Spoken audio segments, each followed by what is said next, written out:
The killing was just a means to an end. That was the least satisfactory part. Bem-vindo ao canal. Hoje vamos conferir 10 das coisas mais arrepiantes que serial killers já disseram. A big deal. Death always went with the territory. I'll see you in Disneyland.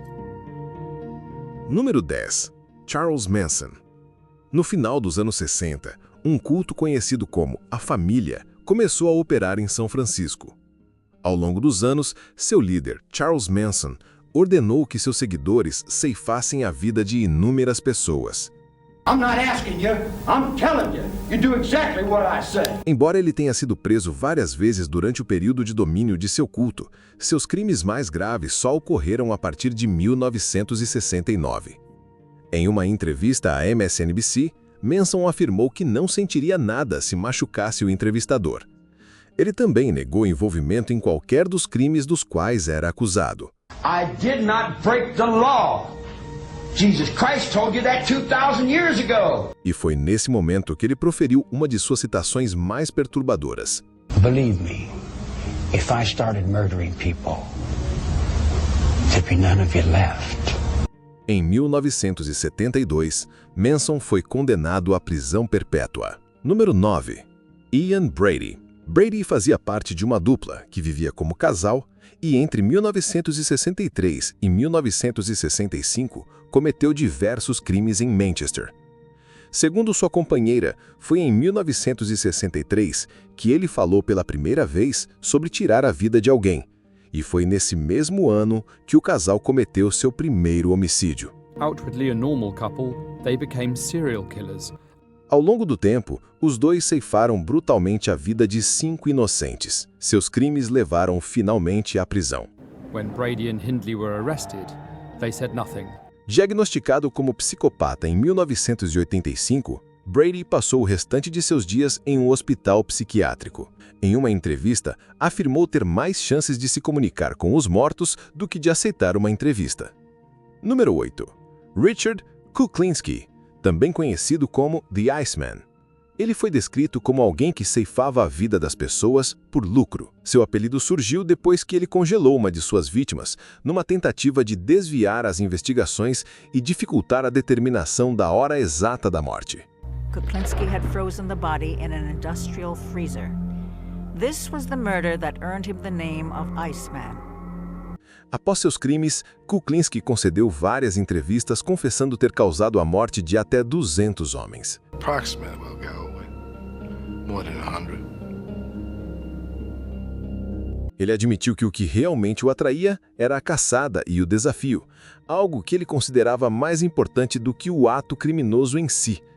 Ele sentia até um certo prazer em ter chances contra ele, pois isso lhe permitia planejar cuidadosamente como executaria seus atos. Número 7.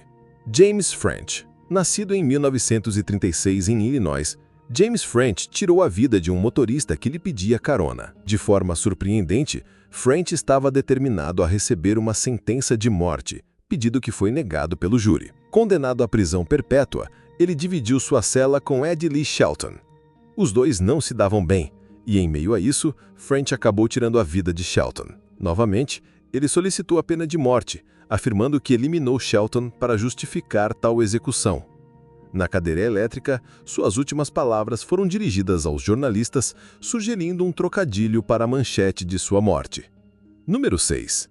Richard Ramirez. Conhecido como Night Stalker, Richard Ramirez ficou notório por tirar a vida de mais de 13 pessoas e atormentar dezenas de outras de forma abominável. Seu período de maior atividade foi entre 1984 e 1985, sendo que ele foi preso neste mesmo período. With Ramirez in custody, officers would now come face to face with the killer for the first time. Durante o julgamento, Ramirez conseguiu atrair um grupo de seguidores entre os adoradores de Satanás. Há inclusive rumores de que ele planejou um ataque a um dos jurados, o que acabou atrasando o julgamento. Após ser condenado à pena de morte, Ramirez negou-se demonstrar qualquer remorso. Ele foi sentenciado à morte e no tribunal declarou que não era grande coisa e que veria todos na Disneylândia. A big deal. Death always went with the territory. I'll see you in Disneyland. Número 5. Jane Topin. Quando você admite que sua ambição é tirar a vida de mais pessoas indefesas do que qualquer outra, já sabe que precisa estar nesta lista. Jane Toppan era uma enfermeira e ceifava as vidas de seus pacientes, alterando as prescrições de medicação. Jane Toppan was the proverbial bad seed, descended from a lineage of evil. Toppan começou a envenenar pessoas fora do ambiente hospitalar em 1895. Ela só foi presa em 1901 e, um ano depois, confessou ter tirado a vida de 31 pessoas. She was finally brought to justice in 1901 after she killed off the entire Davis family of Calumet, Massachusetts. Toppan também confessou que desejava ter adicionado muito mais nomes à sua conta, mais do que qualquer outra pessoa jamais teve.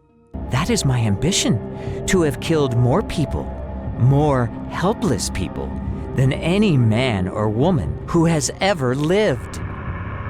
Número 4. Joe Metheny. Joe Metheny era um serial killer condenado à prisão perpétua sem possibilidade de liberdade provisória desde 1998. Entretanto, ele já estava em julgamento em 1995, mas o júri não encontrou evidências suficientes para ligá-lo aos crimes. Após sua última prisão, Metheny admitiu ter executado 13 pessoas, incluindo as vítimas do caso de 1995, embora investigações e pesquisas tenham confirmado apenas 5 vítimas ao total. Ele confessou que gostava de realizar seus atos e que não sentia nenhum remorso. Esta citação é bastante mórbida e dá a sensação de que poderemos estar perfeitamente bem sem conhecer esse fato. Número 3. Albert Fish. Quando já se experimentaram todos os outros piores sentimentos, o que resta? Reza a história que Fish começou a sentir prazer com a dor ainda jovem após ser exposto à brutalidade. Em 1890, Fish mudou-se para Nova York e, a partir daí, iniciou seus crimes contra inúmeras crianças. Fish could have easily passed for someone's grandfather, but this was not your average grandfather.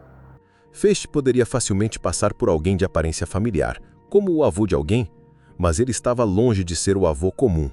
Um rigoroso inquérito de 6 anos foi instaurado depois que Fish tirou a vida de uma criança e, em seguida, enviou uma letra anônima à mãe descrevendo o ocorrido. It took me 9 days to eat her entire body. Ele confessou seus crimes ao ser preso, sorrindo quando descreveu em detalhes as atrocidades cometidas. Em 1936, Fish foi executado por eletrocução e afirmou que aguardava ansiosamente a emoção daquele momento. Fish had even been looking forward to his electrocution. It'll be the supreme thrill. The only one I haven't tried, he exclaimed. Número 2. Jeffrey Dahmer.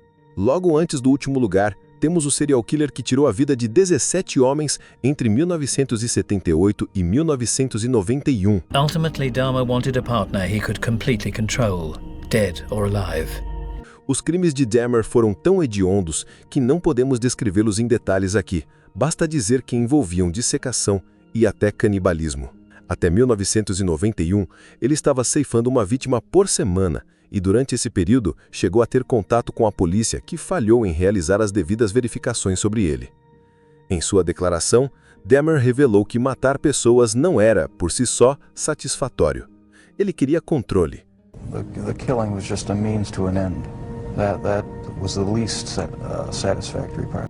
Em suas palavras, ele desejava criar zumbis vivos a partir das suas vítimas. I tried to create living zombies. Antes de continuarmos, não se esqueça de se inscrever em nosso canal e ativar o sininho para ser notificado sobre os nossos vídeos mais recentes. Número 1. Peter Kürten. Kürten havia sido preso quase 30 vezes antes de receber sua sentença final. Seus atos criminosos foram tão macabros que chegaram a ser relatados em um livro intitulado The Sadist, considerado um clássico da criminologia. Relata-se que aos 10 anos, Kürten já havia tirado a vida de 2 colegas de classe. Desde pequenos delitos até atos brutais cometidos desde a infância, Kürten acabou sendo condenado à morte e executado em 1931. Pouco antes de ser morto, ele perguntou ao seu psicólogo se, mesmo sem a cabeça, ele conseguiria ouvir os sons do ambiente. He reportedly asked, after my head is chopped off, will I still be able to hear, at least for a moment, the sound of my own blood gushing from the stump of my neck? Para aumentar ainda mais o clima arrepiante, Ele comentou que isso representaria o prazer último. That would be the pleasure to end all pleasure. Qual citação de serial killer te arrepia mais? Deixe seu comentário e não deixe de se inscrever.